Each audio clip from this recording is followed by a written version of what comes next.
Yo guys, welcome to Travel Truths with us, True Travels, a brand new podcast. Obviously, it's a bit of a shit time for the travel industry at the moment. We haven't been able to get out there and explore the world for the past 9 months. So let's talk about the good times. We won't simply talk about travel, our best experiences, and our bucket list destinations for the future. We'll be speaking to people from inside the travel industry, be it CEOs, tour guides, small business owners, and avid travelers. We'll be hearing their stories and opinions on the world of travel. We are True Travels. We're a tour operating company. We tour across Southeast Asia and Latin America, and our aim is simple: life-changing experiences, game-changing travel. My name is Dom. I'm the business development manager here at True Travels. In the past few months, I've worn a few different hats, and I now find myself hosting this brand new podcast. I'm super excited to talk to people from across the globe, and I can't wait to hear some awesome stories. We won't simply talk about travel. We're going to get some cool guests on. If you've got some awesome travel stories and you think you'd be a good fit for the pod, then please get in touch. David Attenborough, that's where we want to get to.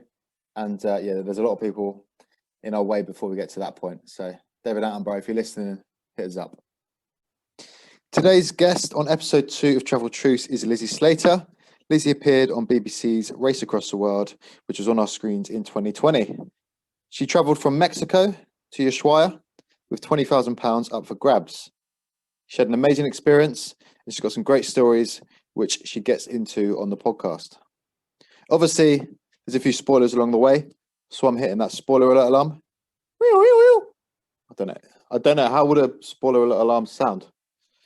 Something like that. Anyway, you don't want to hear my dull voice rambling on, so let's crack on. This is Travel Truths with us, True Travels. Sit back, relax, we're ready for takeoff, and enjoy the ride. Shit, was that a bit cheesy? Yo, what's going on, Lizzie? How are you? I'm good. How are you?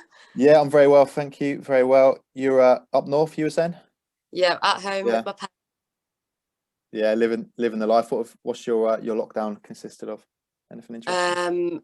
Going for lots of walks,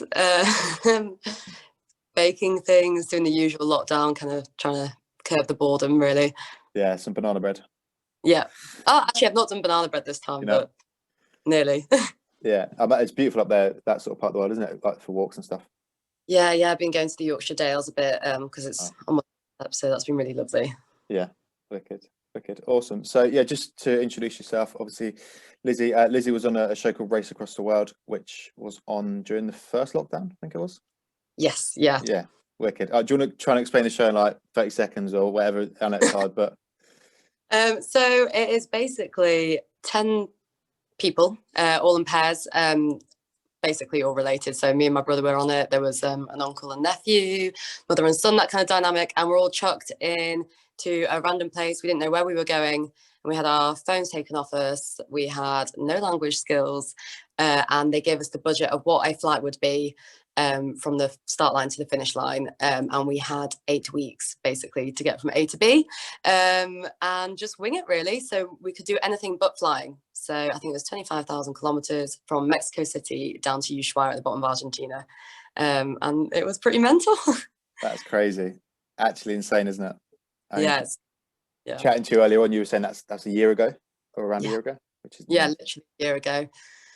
Which is insane, actually crazy. So, I'm obviously looking back at that. We'll get into this sort of whole Race Across the World thing, but it'd be great to hear where it all started for you and obviously your journey.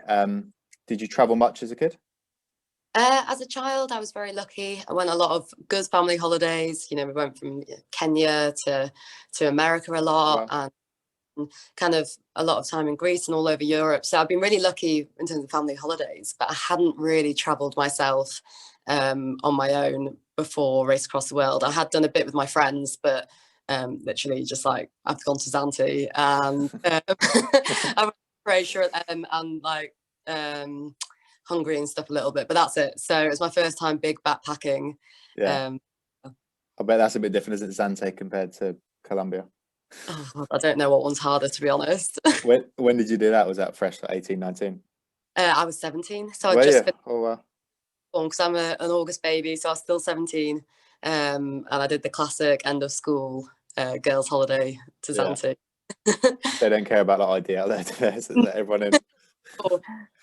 I did Falaraki when I was, I think, 18. Yeah, interesting. absolute carnage. I'd never do it again. I'm glad I did it, but I would never do it again. No, it's like the type of place, and it's like it's great for like a few hours, and then you wake up in the morning and you're like, no offense if anyone watching's from Faliraki, I'm sure they're not, but if like you wake up in the morning, you're like, oh my god, this is like really dirty around here, and it's just, Yeah, it's not a holiday during the day, but in the evening, like you have a good laugh, but that's what you do. You just sleep all day, really. Sleep off the hangover and start again. yeah, and just crack on. I know it's mad. As I used to, I think we did 10 days out in Faliraki, and now I could maybe do 2. I could not. I actually could not do it. No, like getting yourself going again the next day, I could do 2 days, I reckon, like back to back. Actually insane, isn't it? But yeah, wicked. So obviously college and stuff, what were your sort of career aspirations and stuff at college? So I did my A levels and I went straight to Edinburgh University, where I was studying landscape architecture, set on to do a master's and spend a good few years up there. And I got, I think it was halfway through my 3rd year, and I was like, nah, not doing this anymore. And I decided to drop out. Just wasn't for me. I kind of knew it wasn't for me after 1st year, but I felt, well, this is, I'm here now and I might as well finish. So yeah, I dropped out, and since then I've been at home. I think that was a couple of years ago now. So I've been at home and just doing the odd jobs really, and kind of figuring out what I want to do. Yeah, wicked. Edinburgh's a beautiful place, isn't that? Oh god, yeah. It's amazing, absolutely amazing. I went there twice last year. Yes, I went there around this time last year actually. But it's such a beautiful place. So oh yeah, no, I couldn't complain about living there. I had a great time. I'd love to move back, but probably when I have a bit more money. Yeah, exactly. So obviously moving into that, doing a bit of odd jobs and stuff. How did it first come around, the whole race across the world thing? What was the? So I was working at Marks and Spencer's at the time, I think. My brother was still at university, who I did the race with, and I watched the first series with my parents, and I remember seeing the advert for the first series and thinking, this looks like a load of rubbish, but it was Sunday night TV, so we put it on, and it was just brilliant. So at the end of the show, they had the advert, like, if you want to be part of this show, apply here. So I kind of rang my brother and I was like, look, there's this TV show, do you want to do it? And he was like, yeah, whatever. Like, didn't care, hadn't seen it before. So I kind of like, he was really lazy, so I kind of forced him to do the application form, and we had to like a video kind of to introduce ourselves, and I managed to get him to film it the day before the deadline. We submitted it, and we were both going to a festival, and we got a phone call like, yeah, you guys got an audition. So yeah, it was all pretty out the blue. That's random, isn't it? Yeah. When you what's season 1? When was season 1 on again? That was not last year. Last year. Yeah, last year. So we were this year, and season 1 was last year. Okay, wicked. I remember. Yeah, they did. Where did they start? They started in London, didn't they? London to Singapore. They did. London to Singapore. Was that longer in distance? I think it might have been. I'm not actually sure. Yeah, but I'm pretty. Yeah, I think. I remember watching that. I think I caught late to it. I think I maybe watched it last year, but I remember watching it. So interesting and so cool, wasn't it? Just the concept. I don't know how anyone hadn't really thought about putting it into a TV show before. No, I know. Yeah. Crazy, isn't it? So on the first show you had, I'm trying to think who. You had the dad and the son. I remember them too. Yeah. Who else was on it? So there was Darren and Alex, which were the dad and son. And then there was the 2 best friends, the ladies. Oh yeah, they were good fun. Yeah. The 2 work colleagues / best mates. Yeah. And then there was Tony and Elaine, who won, the old married couple. Oh yeah. And there was the older best friends who kind of went out at the very beginning. Yeah. Yeah, I remember the first series. They started in Greenwich and they were like trying to like work out how to get out of London, and some of them couldn't actually get out of London. This is what I mean. Like, it was so easy to speak to people. I was like, that's such a head start, just being able to talk the language. I know, they were like, I think there was 2 old ladies that were like still in France after like 2 days or something. Yeah. They were like, what are we doing? We're in a race. Yeah. Well, it is actually harder than it looks. Like, when you're you just panic and you make really irrational decisions. So yeah, I do empathise a little bit. Yeah. Did you go back and when you realised you were going to go on, did you go back and look at that and sort of watch the series on again? I actually didn't rewatch it because I was too scared. I was like, if I rewatch it, I kind of know what I'm reminding myself what I'm getting myself into. Yeah.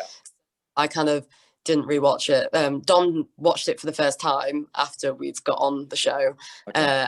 like took down some tactics, noted it down, but you really couldn't plan for it. Like you don't know what you're going to do until you're put into the situation.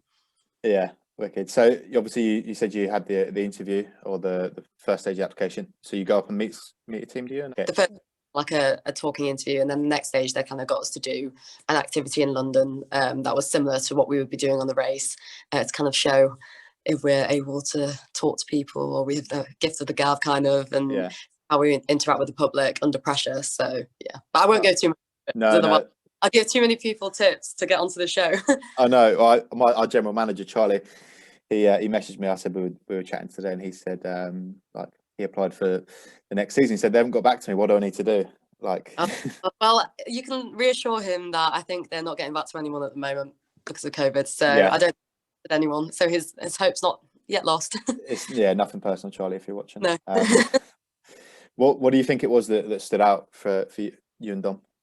I think they were looking for siblings. I think because they didn't have siblings last year, the year before. So they probably were looking for a sibling dynamic. And I also think they were attracted to the fact that Dom and I were kind of both in crossroads in our life, because Dom ended up dropping out of uni just before we started the race. So we were both like at these points in our life where we had no idea what we wanted to do. And I think they kind of thought, and we thought it would be a good chance for us to go and kind of not find ourselves, but give ourselves some time to reflect and kind of think what we want to do going forward. So obviously it makes for great TV if people are going through a little crisis. So yeah. What was your relationship like with Dom prior? Were you close or?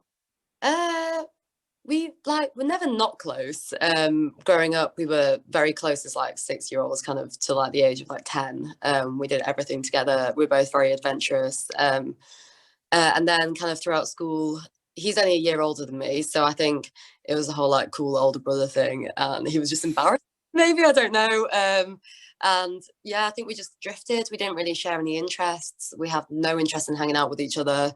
We didn't really talk.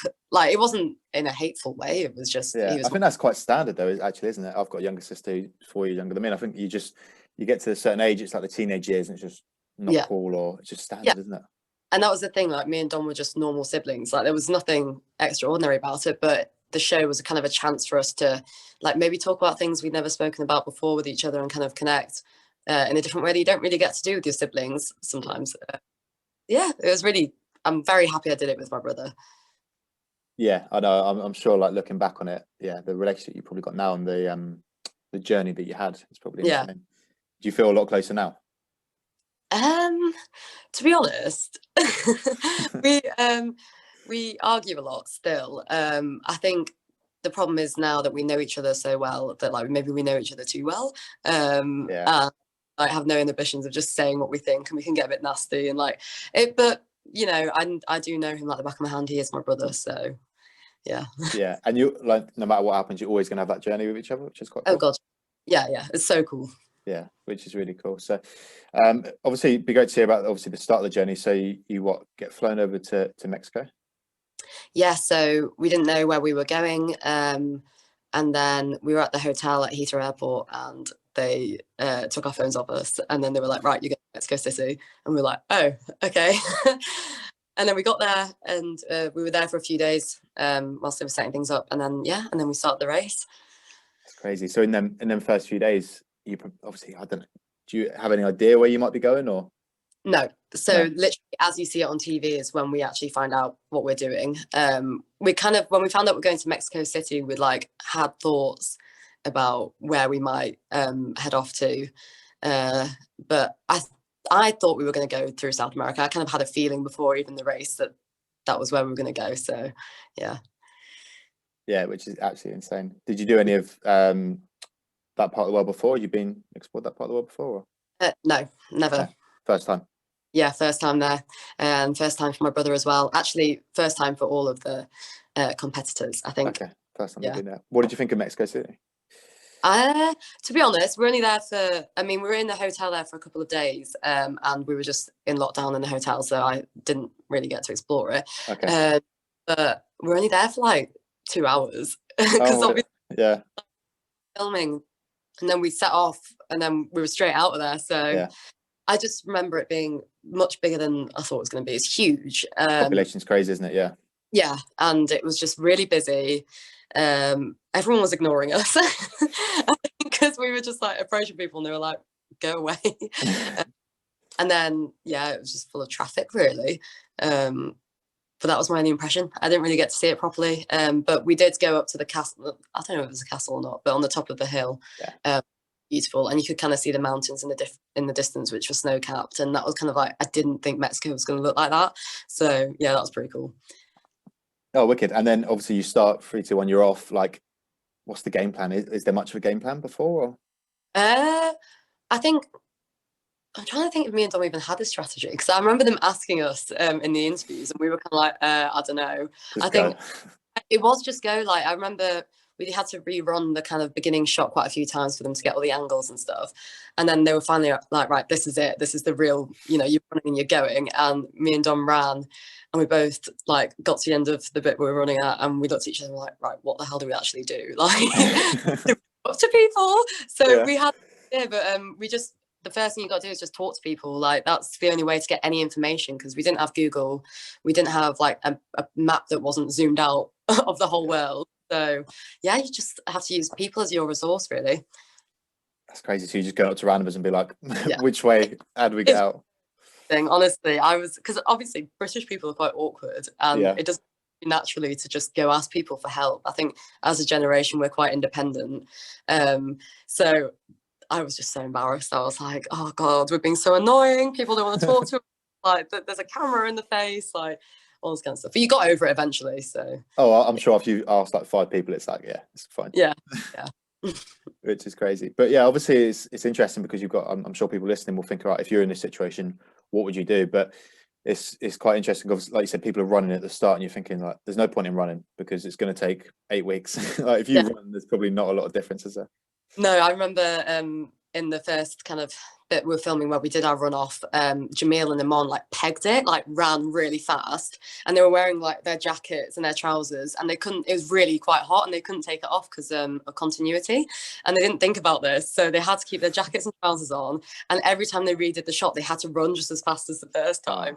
And we were like laughing, like, why did they keep running? Like, they're going to be sweating. And then they were like, at the first checkpoint, they were like, why did we do that? Like, we just wasted all our energy in the first 6 hours before we even set off. So, yeah, we kind of got perspective of like the first day we were properly racing, like rushing. And then we were like making decisions that probably weren't that informed, or like panicking and just trying to get straight out of Mexico City. And yeah, we look back on it and we're like, we shouldn't have done that. We should have taken our time and actually thought about it. But, you panicked. Yeah, I mean, I can't imagine what everyone else would do in that situation. But obviously, like you said, you want to take a step back and sort of be like, all right, what do we do next? But yeah, definitely. It's crazy. So from Mexico, where was next? Where did you head to straight away? To Copan Ruinas, which is, my pronunciation is quite bad. This is in Honduras. So it was a small kind of, what's the word? Town with loads of ruins. Yeah, so it was not on the map at all. We had to ask about like people before someone in Mexico knew where it was themselves. So yeah. And what was checkpoint number 1? So for anyone that hasn't watched it, you guys obviously stop at checkpoints. Is there 4 along the way? 4 or 5? 8. Oh wow. Yeah. 8 checkpoints along the way. So you get to the checkpoint and you almost wait for everyone else to catch up. If you've beaten someone by 8 hours, you then get an 8-hour head start from that checkpoint, don't you? Yeah. The checkpoint part. That's the best bit, is it? Yeah, God, yeah. We could actually eat and drink normal food and get to know the other competitors and kind of have a bit of downtime. So that was really good. How often would you usually stay at each checkpoint? It depended on where we were and kind of like the schedule on the race. So it would go from kind of 36 hours, 36 to 48 to 24 hours. So sometimes it really wasn't for that long at all. So it just depended. The longer the better. Like, once you've had a hotel bed for 2 nights, you don't want to start going back on the road again. They're like luxurious hotels, aren't they? A lot of them as well. Oh God, they were lovely. Like, I've never stayed that nice, and I probably won't again. So living the life. Yeah. Living the whole life. How does it work? So obviously you can go out and just spend your own money, or just no. So we have our own money. We were given a budget. sorry to the taxpayers' money. We spent our budget on food and alcohol, because this is BBC money. No, yeah, for each hotel, which we kind of roughly stuck to. But yeah, you can have a bit of an ease up and have some beers and chill out a bit. Yeah. We picked out a bit on food and kind of got a bit drunk and had a Because when you're doing the race, did you calculate and be like, right, if we do it the whole 8 weeks, how much money do we have per day? You probably got like what, barely anything, have you?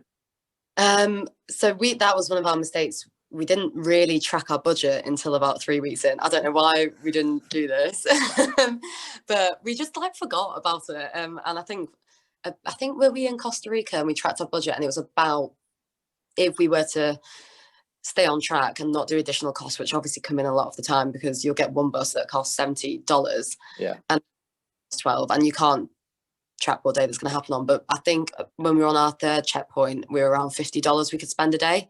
This is America. It's got to cover food, where you're going to sleep, or your transport for that day. So you could be getting like 3 megabuses that cost $100 for 2 people.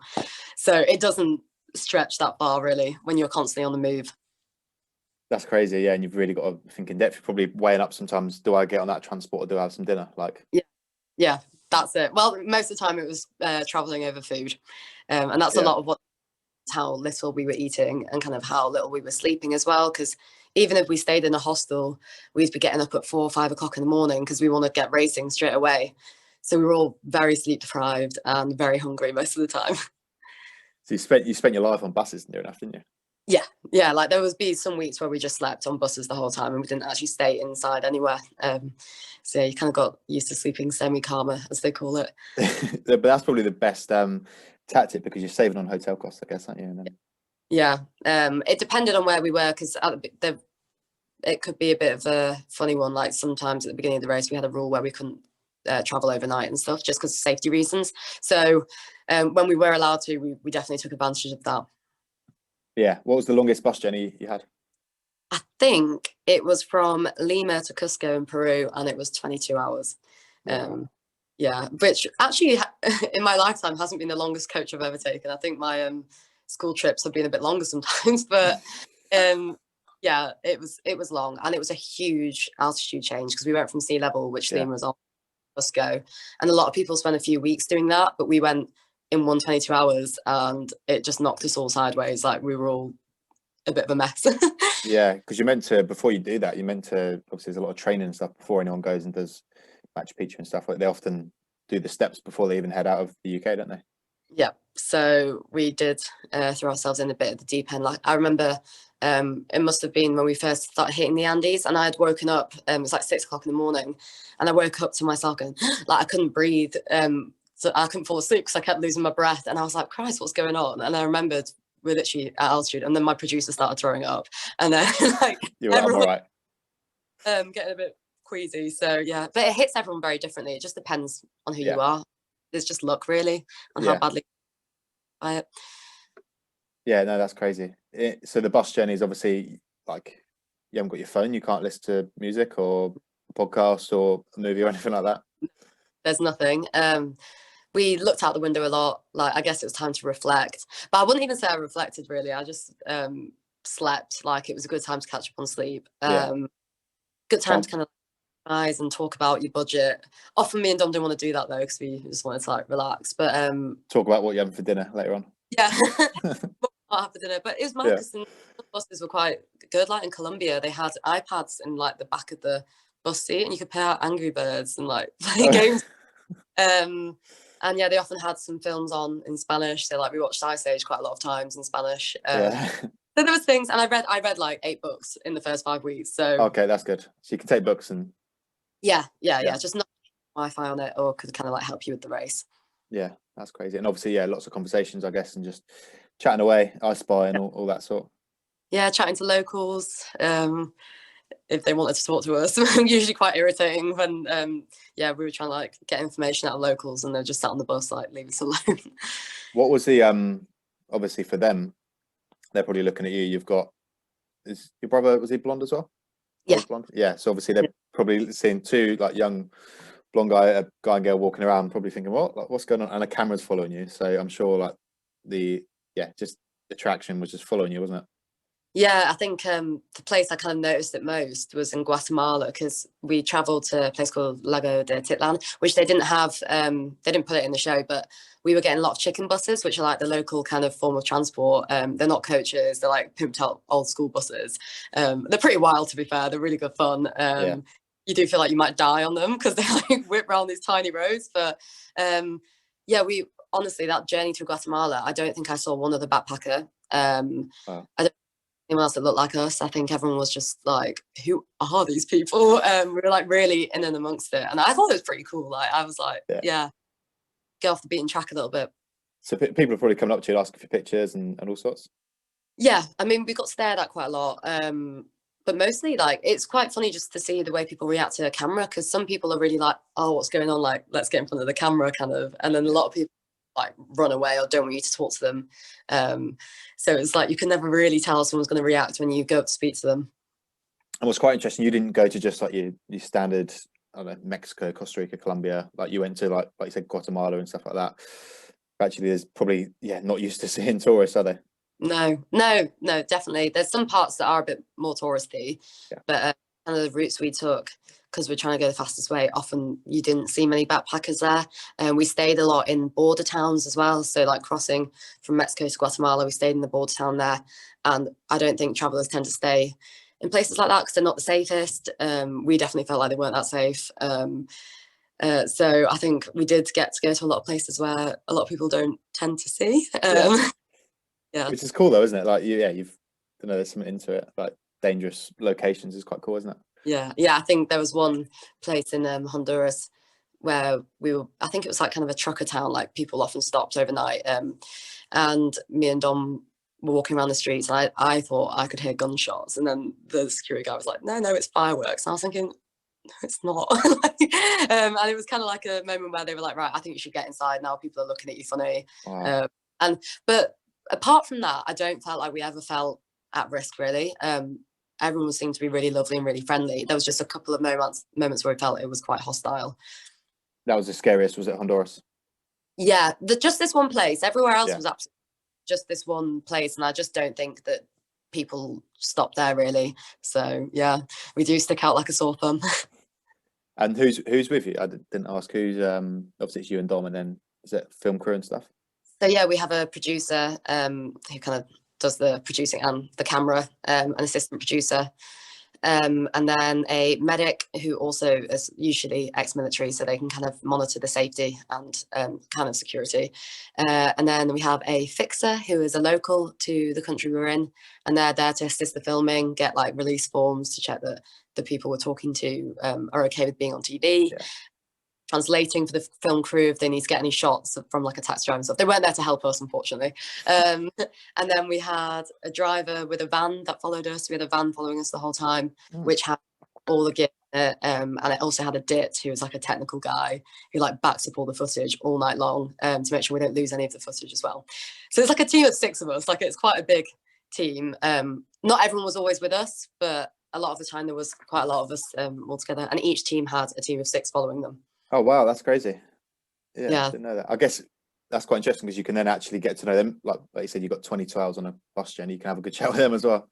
I mean, we came out like best mates with our producers and stuff because they like shared they stayed in the same hostels. They kind of like went through the motions with us and all the hard bits, the highs and lows. So like we definitely have made a great relationship with our producers. It's a pretty cool job. What a job that is, just exploring. Hard work, a lot of pressure because they've got to do everything that we're doing, but also get a TV shot of it, and they don't want to miss anything. Like I think our producer nearly lost one of the camera cards at one point. He left it on a boat. Oh my god, it was like pandemonium. That was like a whole day of our footage just gone. Unfortunately, picked it up and given it in at the desk, even though it looked like a bit rubbish. Like it was in a brown envelope. But yeah, I think he needs. Oh my god, that's crazy, isn't it? So yeah, you've got to like think from their point of view. It's insane. There was a guy on your series, wasn't there, that lost his was it his wallet? Yeah, the money belt. So the money belt. Yeah. That was crazy. Was it a couple? Yeah, it was Michael and Chantal. So they were a couple at the time of the show. And And yeah, that was awful. I really felt for them because, you know, it's little things like I was just so paranoid about losing my passport or my money belt, because that means you're out the show. Like, there's no way you can carry on. And I think, you know, it was an accident. And Oh, the guy looked absolutely gutted. I remember watching that, and the guy. he was really upset. They both were. Yeah. How And much was it? How much did he lose? I think it was over $1,000. Oh, well, so that's like what, 50%? No. Yeah, pretty much. So there was just no way that they would have been able to finish the race. Like, we couldn't barely finish it with the whole budget. So yeah, it just wouldn't have happened. Oh, it's gutted, isn't it? So then I imagine that happens. When did that happen? Was that quite early on? Second leg, yeah. Second leg. So instantly, you guys are probably thinking for the rest of the time, ultra paranoid about making sure. Oh god, be checking like that I had everything, and we were shoving our money belts like far up our tops and stuff, and like trying to keep it all hidden because obviously that just made us all a bit paranoid. Yeah, that's crazy, but that's gutting for them guys. But obviously, yeah, not what you can do, is it? No elimination this year, so that was good because they left. So yeah, exactly. So yeah, just talk us through the stop. So the checkpoint. Sorry. So the first checkpoint was Copan Renas in Honduras, and then oh god, I'm gonna have to remember myself. The second one was Panama City. That looked unreal. It was unbelievable. I loved it. Unbelievable, yeah. We stayed, I think, in the tallest building in the Pacific, I think, or like in Latin America. So that was pretty cool. That was our hotel. I think it might be in the next Trump building, but I'm not sure about that. So I think the BBC tried not to advertise that fact. Yeah. But and then where did we go next? Oh god, honestly, it was a year ago. Checkpoint 3 was the Tatacoa Desert in oh wow, yeah, I remember that. Again, awesome. So you literally just got a hotel in the middle of nowhere. It was like I don't even know if I would describe it as a hotel. It was like a shack. like a really fancy shack. Like it was wood, and it had like big curtains, and we like our showers were outdoor showers, and like Jamil and Mon's toilet looked out onto a view. It's like an eco lodge. It's really cool. Wow. Yeah, and then checkpoint 4 was, oh gosh, Joe, honestly, it's so bad that I don't remember. I can't remember checkpoint 4. That's all right. Where did you go after? What was 5? Colombia, and then there was Peru, and then yes, so we went to Cafe Ate in, I think I've missed one out. This is so bad. Yeah, no, we went to Cafe Ate in Argentina, which was a wine region, and it was also a vineyard that we stayed on. So that was amazing. Oh, that was the one with was that the one with the really long driveway? Yes. Yeah, that went on, and we were all like really tired, and they're trying to make us run down the driveway. And I was like, no. And then we had Ilha Grande, which was Brazil, which was probably our favorite checkpoint by far. It was amazing. I've just remembered what checkpoint 4 was. That was Lake Titicaca in Peru. Oh yeah. Which was was that the place with was it the salt?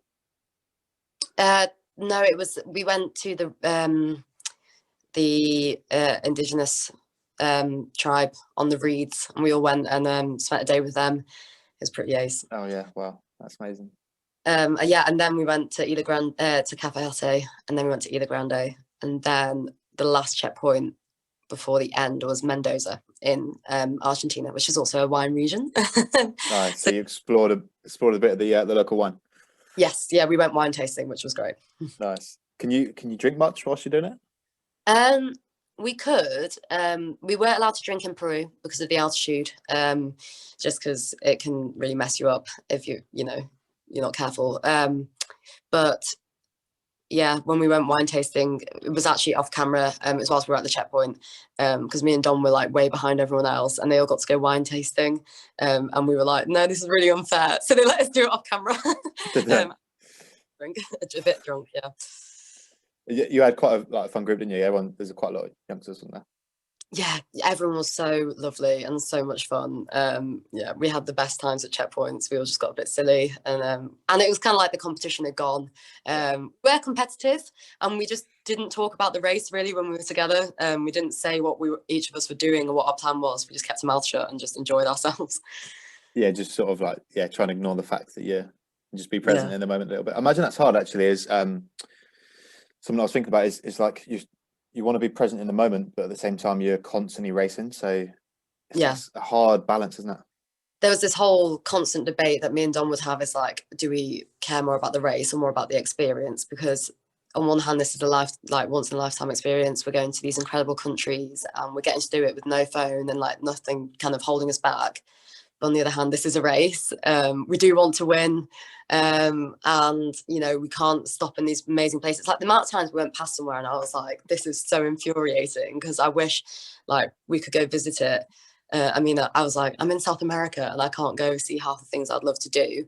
But at the end of the day, it was a race. That's what we signed up for. And we were all really secretly quite competitive. Like I would sit on buses and like just think about how much I wanted to win. Yeah. What was the winning amount again? It was 20,000, which isn't life-changing. So I think that kind of helped the whole situation, you know, like it's a nice sum of money, but it isn't, you know, like £1 million or like 500,000. Like it was, you know, 20,000 is still like you're going to get competitive about it, aren't you? But it's not like, yeah, it was more like the competition itself. It wasn't really about the money. It was about like just winning and coming first, and like, because you spent 8 weeks like putting yourself through hell really, and then you just want to win at the end of it. But again, by the time it finished, I didn't care that much. I was hungry, I was tired, I was just happy that we got to the finish line. So yeah, which is crazy. What's the obviously in terms of like you said, the balance is difficult, but what were the highlights in terms of on your time off and stuff, going to visit some places? I know the guys went to, was it Rainbow Mountain they went to? yeah, really cool? So on most legs we kind of like had to kind of take a break and explore where we were going, because you know you're not going to go through this whole thing and not see anything at all. My favorite moments, the Atacama Desert was pretty awesome. I've never seen anything like it. We went to those lagoons in the middle of it, like the really blue water ones. And I just remember looking around and being like, wow, like I've never seen anywhere like this. It was literally void of life. Like there was no wildlife, there was nothing. So that was pretty cool.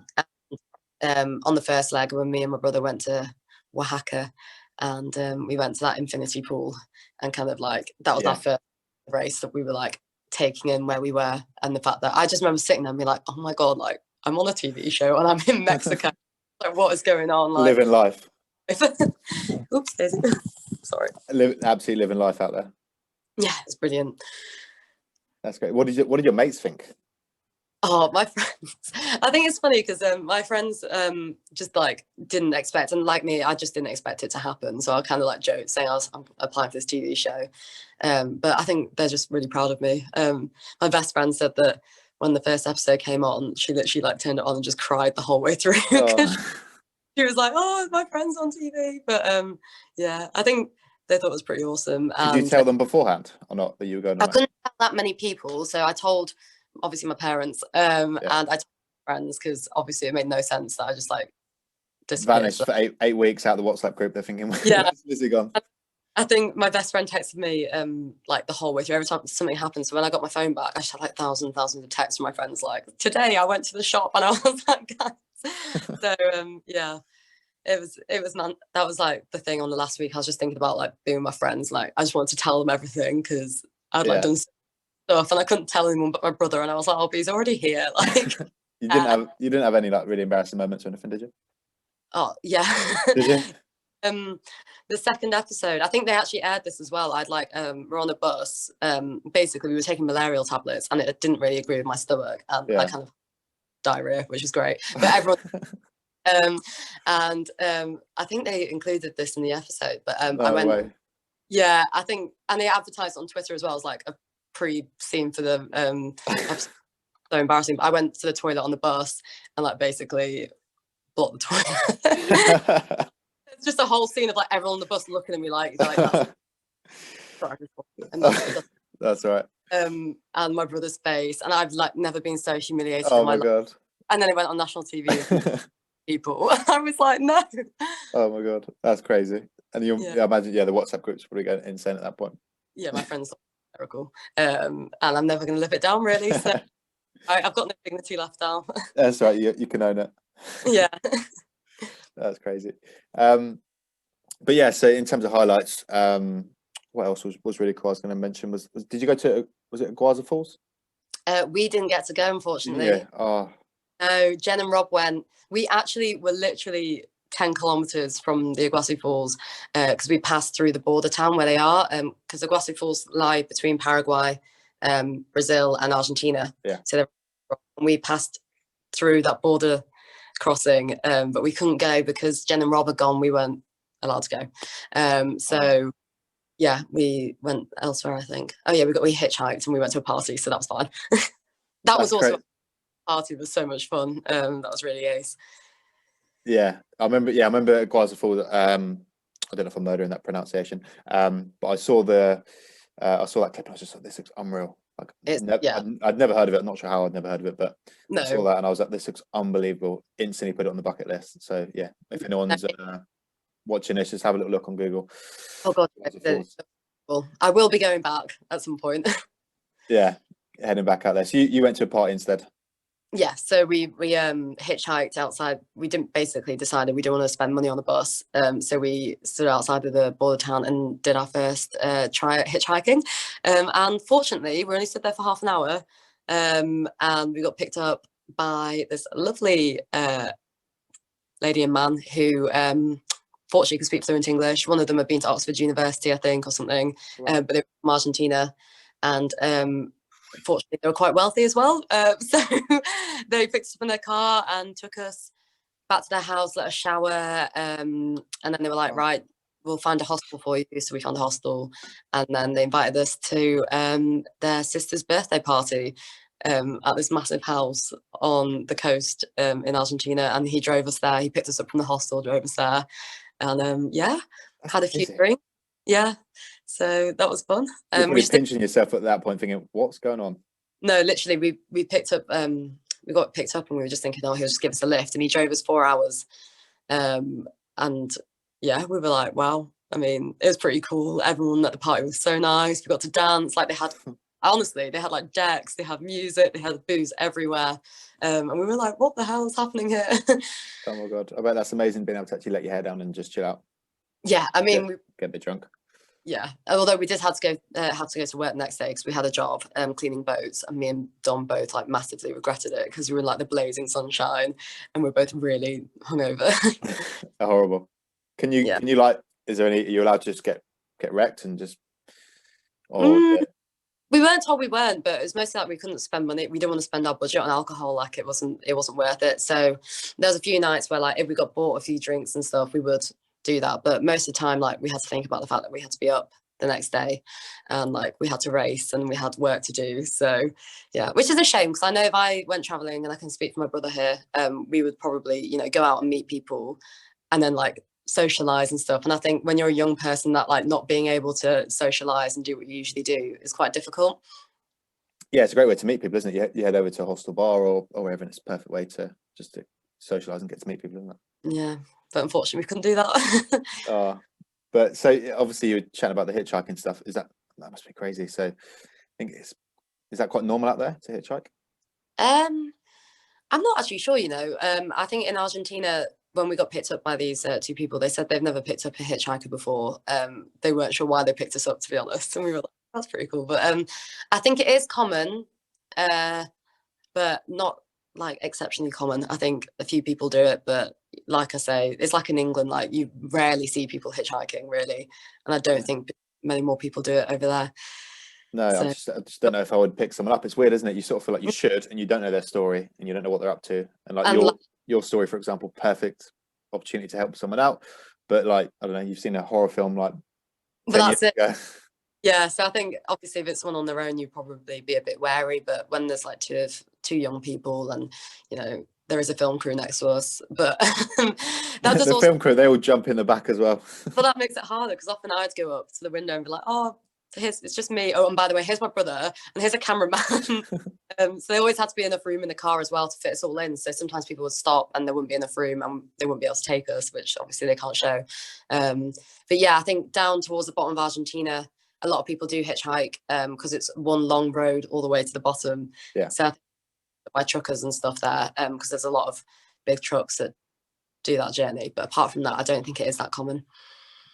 Yeah, and obviously you've got to think about that with, like, let's say you're going on a bus or a boat or something, and it's like there's 2 spaces left. You've got 7 people or whatever. You don't see that in the show, but You can't it's do quite it. interesting. Yeah. Yeah. Yeah, you had to account for the fact that, you know, you needed your producer and your assistant producer. So often there had to be 2 seats left for you to be able to get the bus. But, you know, that's just part of the TV show. And they can't really show that because it No. doesn't have the story really. No, and everyone's in the same boat. The guys that Yeah. you're racing against are all in the same boat, aren't they, in that sense? Which is cool. So obviously the work stuff, that's really cool. So you jumped in and did a few different bits. What things did you do for work? Oh God, we did all sorts. I think one job we were literally shoveling poo off the side of a road with like a piece of concrete in a bucket. Like gosh. guy who owns these horses in Colombia. So that was like a low point. We cleaned boats. We worked on a farm. We did some beach clear ups in Guatemala. So like we spent 7 hours cleaning up a beach and like all sorts of little things like that. Just add-on jobs. But we wouldn't have been able to get to the end without those jobs. But also they're a good chance to meet people as well. So you're spending an extended amount of time with one person who you're working with, and they kind of like, you get a good chance to pick their brains and ask them questions and like get out of them. Yeah, I remember the I think it was the first series, the 2 girls went and worked in I think it was Istanbul. Yeah. And I think it was Istanbul, and they like got paid like barely anything. It was like next to nothing. That's probably quite strange, isn't it? Did you have the same? Yeah, like we would get paid the equivalent of $7 between the 2 of us for 7 hours work. And in the grand scheme of things, that's not a lot, but that will get you a bus or that will get you dinner. So it is important to do these little jobs as well. And like I say, it was a good chance to really meet people and like ask for a lift, or, you know, because often we didn't have a lot of time to speak to people. So yeah. Oh, that's awesome. That's awesome. Yeah. So obviously you're racing across the world, and yeah, do you get time to like take things in, really? Did you get a chance to reflect and take things in? Yeah, I think we had moments where we would like set time aside and we'd go, you know, like walk up that hill. Or like I remember in Cusco, we set a time, some time aside in the day. We booked our bus for the evening, so we went up into the ruins and kind of like try to take in as much as possible. And also like part of the filming is that they'll get you to sit down and kind of talk about how you're feeling and the race itself. So you did forced into it, but also it was a good time to like to reflect. And like I said, the long bus journeys as well, like you do stare out the window, you do think about a lot of things. And yeah, it was mostly just me being like, this is wild, like what am I doing? Did you have many like teary moments, or? Oh, I did. I cried like every day. Did you? Yeah, I was an emotional wreck. And I think the reason like why I cried in the first episode and everything is like what you don't kind of know the feeling of as a viewer is the fact that you are exhausted, like you're really tired, you're under a lot of pressure all the time. So like, you know, it was constant worrying about the race or the next thing you're going to do. Like there wasn't really a moment where you felt relaxed for like we were hungry, and also we were just thrown into a completely random situation, and you're like, your fight or flight mechanism goes in, and I was just like, what's going on? Like this is a lot to take in. So I found myself getting like emotional over the smallest things, like we'd miss a bus and I'd be like, oh, this is the end of the world, or like I wouldn't get to eat my dinner, or like, you know, I'd argue with the producer over like a little thing, and like and my brother, I think he like despaired by the end of it. He was just like, I've just got to let Lizzie cry. Like I was just so emotional, I couldn't like figure out why. But you're going like that though, aren't you? You've got like these massive highs and lows, and it's just like that's it. Like every time we like hit rock bottom, because we often did feel like we were hitting rock bottom, like we felt like rubbish. You guys had some bad luck, didn't you? Really? Really bad luck. And like every time you hit rock bottom, you just had to keep remembering something good's going to happen. We're going to meet someone amazing. We're going to see something amazing. Like we've just got to keep going. And I proved to ourselves that like every bad moment, there was a good moment in return. It was just the perseverance and kind of like you had to keep going. So yeah, like we had some really horrible moments, and moments where I was just like, I just can't mentally do it. Wasn't even a physical thing by the end of it. It was just like a mental exhaustion, and it was like much harder than I think it came across on TV. What were the hardest bits? Like the hardest bit probably was when Dom had a seizure, and that came out of the blue, and we were told that we had to stop for 24 hours, and we were already in, I think we were in last place. Yeah, we were in last place already. So we were like, crap. And Obviously Dom was really quite unwell, and for the whole of the next week he was really tired, and kind of like wasn't on his peak of fitness. So I was kind of like had to take lead really and make all the decisions for us. That must have been scary. Did you go? It was petrifying. Did you go to hospital? Well, we did try to go to hospital, but it was like, I don't know if anyone's ever been to hospital in Peru, but it wasn't really working. So we went to like this clinic. I'm not sure what it was. It was like a health clinic, and it was just it was a bit bizarre because it was just like loads of people walking about in like normal clothes, like no scrubs or anything, and they were kind of like just jabbing Dom with needles. Oh god. Like trying to take his blood and stuff. But because Dom didn't know what was going on, he eventually came round and like had no idea what had happened, so he couldn't remember the whole thing, and he literally turned to me and was like, "Oh, have we missed the bus?" And I was like, "Yeah." And he was like, "Oh no." I was like, "Honestly, Dom, like don't worry about it." Like, no, you just had a seizure in Peru. Yeah. But I think that like the hardest thing for me was just obviously watching him go through that, but then also not really being able to be by his side because of everything that was going on. And then just like the fact that I like didn't have anyone to talk to really. Like Dom was like my other person. Yeah. And I was sat there like, like, what do I do? Like my brother's just had a seizure. And yeah, it was bizarre, but I think it made us stronger, and it definitely helped our relationship. Oh god, yeah, that's crazy, isn't it? That's insane. Yeah. But like you said, you probably came out the other side and probably were stronger for it in that sense. Was it one point as well you had did you get, I vaguely remember you turning up somewhere and then it was like a day or two before the next bus, was it? Yeah, so this was literally after we left the checkpoint and Dom had that seizure. We decided to go through Chile, and everyone else went through Bolivia. So we were like, right, we're going to do Chile. We didn't know they were going to Bolivia, but we thought it would be the faster route, and we were like so confident that this was gonna get us ahead or let us catch up with the rest of the teams. And we'd found out through someone that actually going through Chile is faster, so we were like, sweet, like we're gonna catch up. And then we got to Atacama Desert, and it was like this tiny town called San Pedro de Atacama, like beautiful if anyone wants to go. Great, like stargazing, sandboarding, cool things, like full of hostels. But got there and we went to go book the bus for us to leave the next day, and they were like, yeah, there's not another bus for 2 days. And we were like, are you joking? That's crazy. Instantly you must go like, I just it's like all your energy. I just burst, obviously I burst tears. And I was just like, I honestly cried for about an hour because I was like, I've just had enough. I was like, I finally picked myself back up. Dom had finally picked himself back up. That's crazy. Yeah. And we were like, there's no way we can get back in the race if we're 2 days behind. There's absolutely no way. At any point there, are you ever like, let's pack it in? Or I kept saying I don't want to do this anymore, but I never ever meant it. Like I would never have left the race ever. No. I think we thought it in like an emotional moment, but it would never have happened. There was no way I was quitting. Even if you're like 3 days behind, you may just crack on and. I mean, yeah, you might as well finish. You also never know what's going to happen. Like we ended up in the desert and then getting evacuated because of the riots, and that ended up like getting us out sooner than we were meant to. So yeah, but again, that was another unpredictable moment. That there was quite a few like protests and stuff when you were over there, wasn't there? Yeah, it was really bizarre because I think that night that everything kind of kicked off in Chile, we were talking to some younger people who were Chileans in the hostel, and they were saying, oh no, this is like a really calm country, like nothing bad ever happens, like we're quite stable.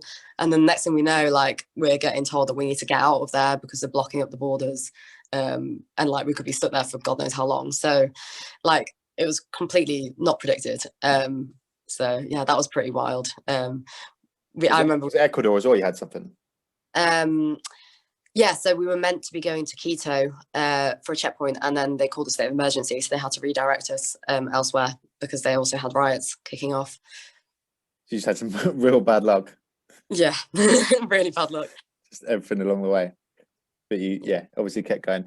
In terms of the countries you went to, how many was it in total you went to?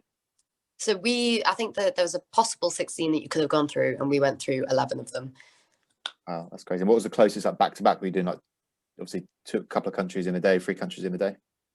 So it was the second leg, going from Honduras down to Panama. We went through Honduras, Nicaragua, and Costa Rica in, I think it was 2 days, and then we were into Panama on the 3rd day. So wow, that's crazy. Yeah, Nicaragua looks amazing as well, actually. Honestly, didn't stop. No. We were back to back. That was the one leg we were like, right. We had come second in the leg before, and we were like still quite hot on the heels of the race thing. We're like, right, let's just bash through these countries. And it ended up being actually probably our worst leg in terms of enjoyment, because we didn't get off the buses. It was like back to back. I would end up getting a cold, so I was being a bit of a baby. And then like we just didn't see anything. And then we finished the leg in first place at Panama. And we both looked at each other and were like, that wasn't worth it. That was not worth the stress and not enjoying. After that, we decided to slow down, and then we came in last place. So the next checkpoint. So like we went from one extreme to the other. Which is insane. What was the looking back at the countries, where do you need to go back to that you went to? Definitely Central America, because it was in the whole scheme of the race, it was like a big short chunk. It was only in the first 2 weeks we were in Central America. I absolutely loved it. I thought the people were amazing. The countries were beautiful, and we didn't get a chance to really explore them. So I'm like desperate to go back to Central America, mostly Guatemala, Honduras. I would like to go to El Salvador.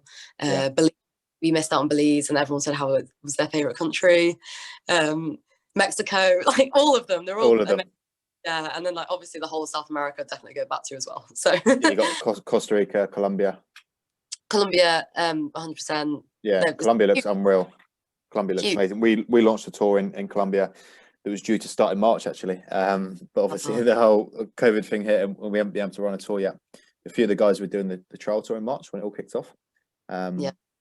To get up for ground, but that looks amazing. Like the culture and stuff at the beginning. You've got like, obviously we started Medellin, and like the amount of culture and history you've got there. And the islands and stuff. It's looks amazing. And all the salsa clubs, and like there's scuba diving. There's so much you can do in Costa Rica. I remember actually every leg I was like, this is my favorite country. But I remember thinking like, I really want to go back to Colombia, because we scratched the surface of that country. Pretty amazing, really. I think a lot of looking at like hearing what people are saying, I think Colombia might probably be one of the sort of new up and coming countries that people want to explore. It's a bit different, isn't it? It's a bit out there. It's a different culture, but also like I think it has got that dangerous aspect, and everyone's kind of like, oh yeah, like Colombia. It's not like when you're there, it's like amazing. And I just remember thinking like it goes from like desert to jungle, and like there's that such a vast contrast in the kind of, 1 second you'll be driving through the jungle, and next thing you're out in like the mountains and there's no trees around. It's just really cool. That's crazy, isn't it? Yeah, I think there's something about like people wanting to do like dangerous holidays. There's that thing on Netflix, like Dark Tourists. People just love the weird and wonderful. I mean, it's that kind of sense of the thrill. Like when we crossed from Panama to Colombia, and we went past the Darien Gap, which obviously is now known to be, I had no idea what the Darien Gap was, and sounds nice. They kept saying to us like, oh, so like, how do you feel about crossing the Darien Gap? I was like, I don't know, fine. Like is and then they told us what it was like, obviously the paratroops and everything, and like you just will not set foot in there because you probably won't make it out alive. And we were literally like, I remember when we stayed overnight in that island, which we arrived on in the dark, didn't know if we were in Colombia or Panama, had no idea where we were, and we woke up and I could see like the bridge connecting us to the Darien Gap, like the actual rainforest. I was like, oh God, we're like like we're literally within walking distance of it. But yeah, I don't know if they make it out to be, but apparently that is mental, isn't it? Yeah, there's just something about people just want to explore these weird and wonderful places. I was chatting to someone who works in the travel industry the other day, and she was saying that they're getting loads of requests for like Chernobyl, heading over there for like loads of people want to head over there and do tours and stuff. I guess it's probably a bit of it's come off the back of the David Attenborough documentary, if you've seen that. Yeah. No, probably. I mean, again, everyone loves to like do something dangerous and do something different, and like it's Chernobyl. would you head over to Chernobyl? I don't know, maybe. Probably get close to the whole, I don't know what the whole situation is, but I'd love to see it. I love abandoned places. I think it's pretty cool. And like I think in what was it, Chile, we went past a abandoned kind of old oil town, and it's like they call it a ghost town. I can't remember the name of it, but I can try get it to you because we've got it in a book that they gave us. And apparently like you can go stay there for a couple of nights, and it's like really haunted. Wow. Producer really wanted us to go there, but it didn't work timings. I wasn't so keen on the idea, but like it seemed really cool. But some people love it, don't they? But Chernobyl, I'm not too sure. I think is there like a couple of days or something before the radiation? I think you're allowed like a couple of days before it gets a bit dangerous. So you're in and out. Yeah. Well, I don't know. You're life on the edge. I don't know what happens to like the tour guides and stuff and the people that work like Oh God, of course. in the canteen. Yeah, no, that's probably not the best job to have. No, exactly.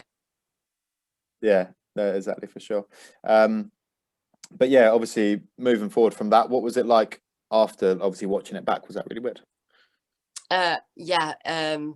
I think we'd all watched the first episode together. So Race Across the World, actually, like the producers threw kind of a party where we could all watch it. That was brilliant because we were all like on the edge of our seat. Like I felt so nervous. I felt sick before it came on because I was like, because you don't know how you're going to be portrayed.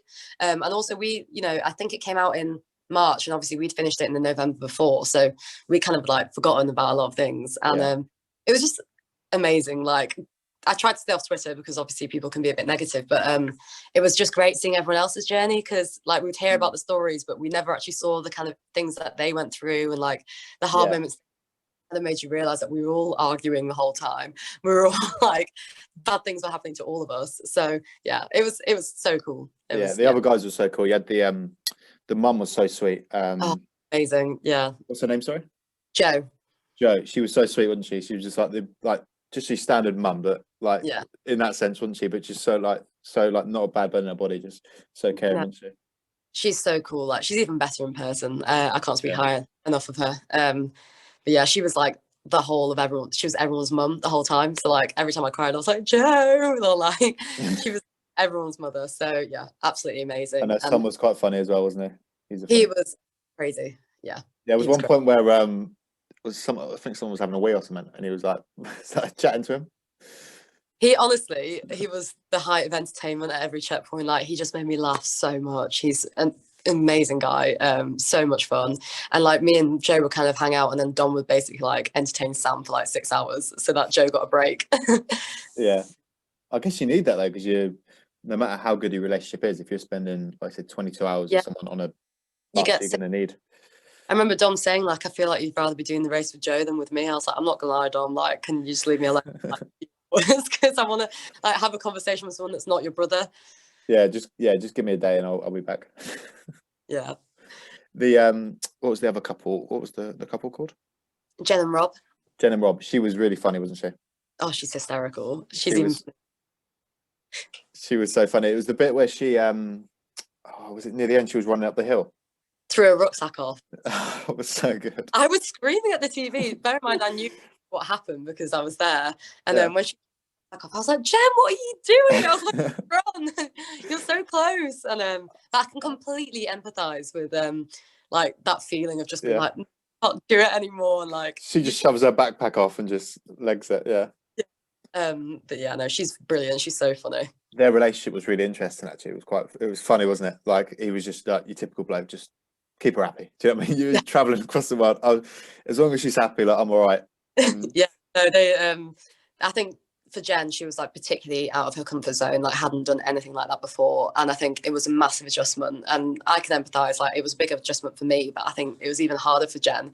And and you just don't realise how much the other person grates you. Like when you're in such a situation, you're already tired, you're already hungry.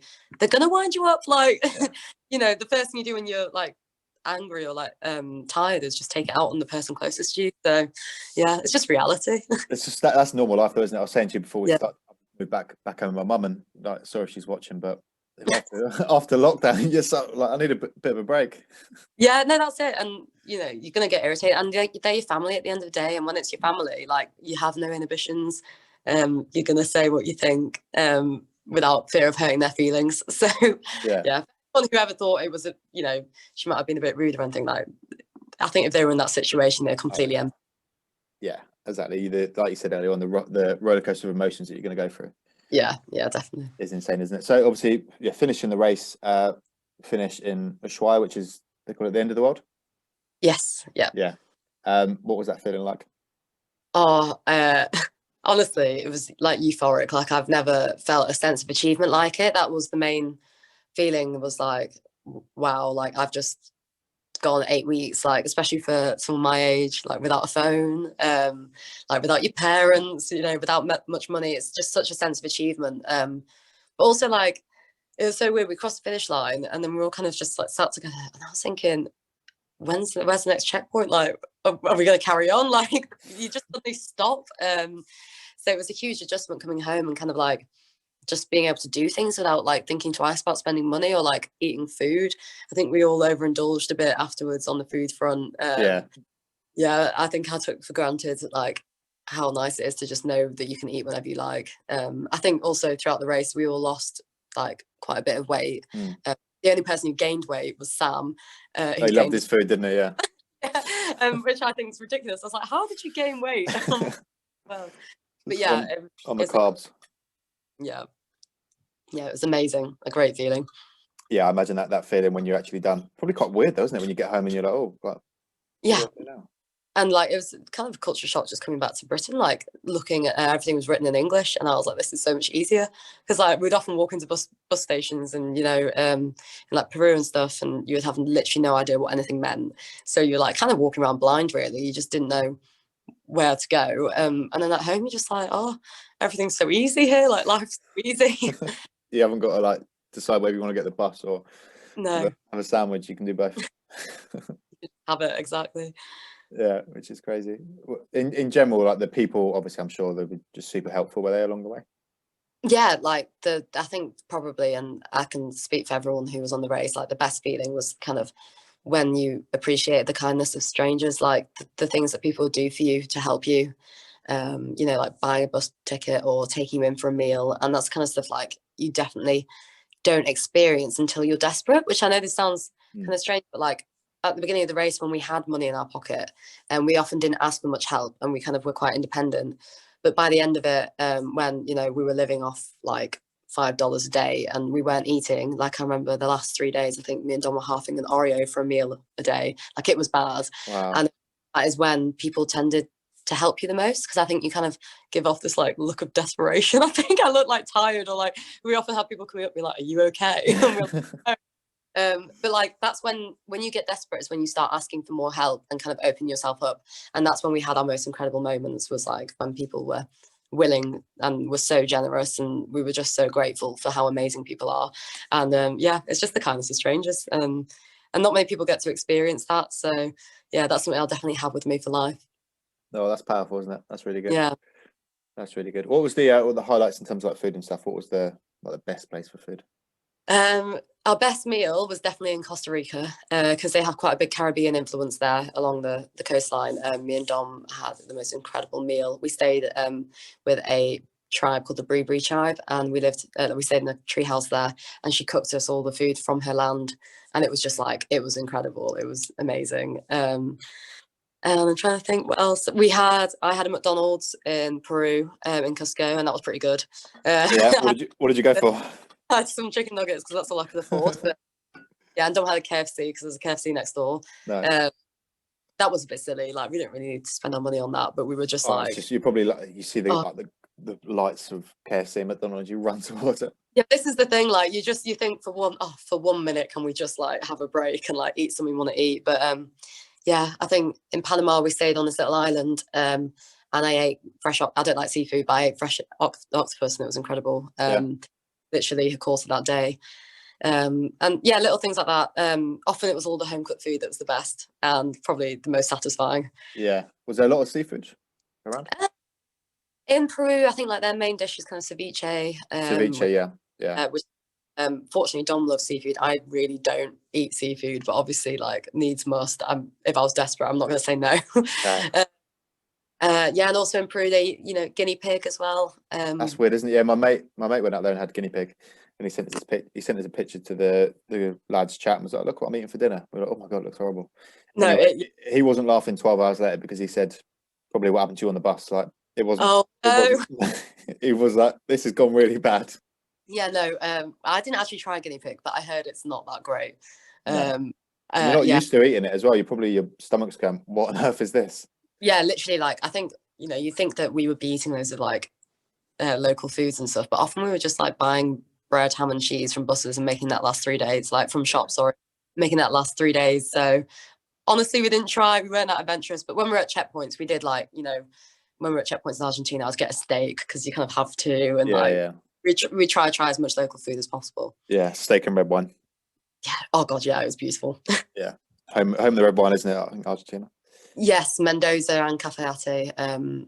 So yeah, Malbec and all that kind of stuff was And you can get like a really nice glass of wine for like $1. So sometimes we would treat ourselves to that.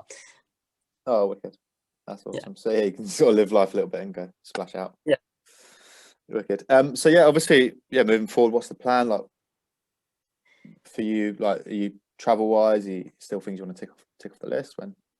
Travel wise, top of my list right now is probably to go to India, Sri Lanka, Nepal. Kind of that is like where I want to go next. But I do definitely want to go back and do the whole route I did again, but over like 6 months to a year. Just like chill and just be able to just like take it in. Yeah, and go back and see like a lot of details from people that we met, and go back and like take them out for dinner and like say thank you and like actually spend time with people who were so generous to us. But I actually just want to go everywhere. Like people say, where do you want to go? And I would like reel off about 10 different countries I want to visit, like Japan, China, like all the. Sri Lanka is amazing. Yeah, we've got our tour in Sri Lanka, which is super popular actually at the moment.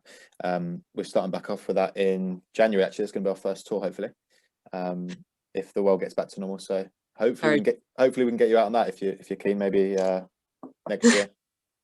Yeah, I'd love to. Yeah, I mean Sri Lanka just looks incredible, and again, completely different culture to South America and Central America. So yeah, I just, now that I've experienced that, I have like obviously like many people do, you get the travel bug, don't you? So like my brother's he's done all of Southeast Asia, so he had kind of done a bit of backpacking before.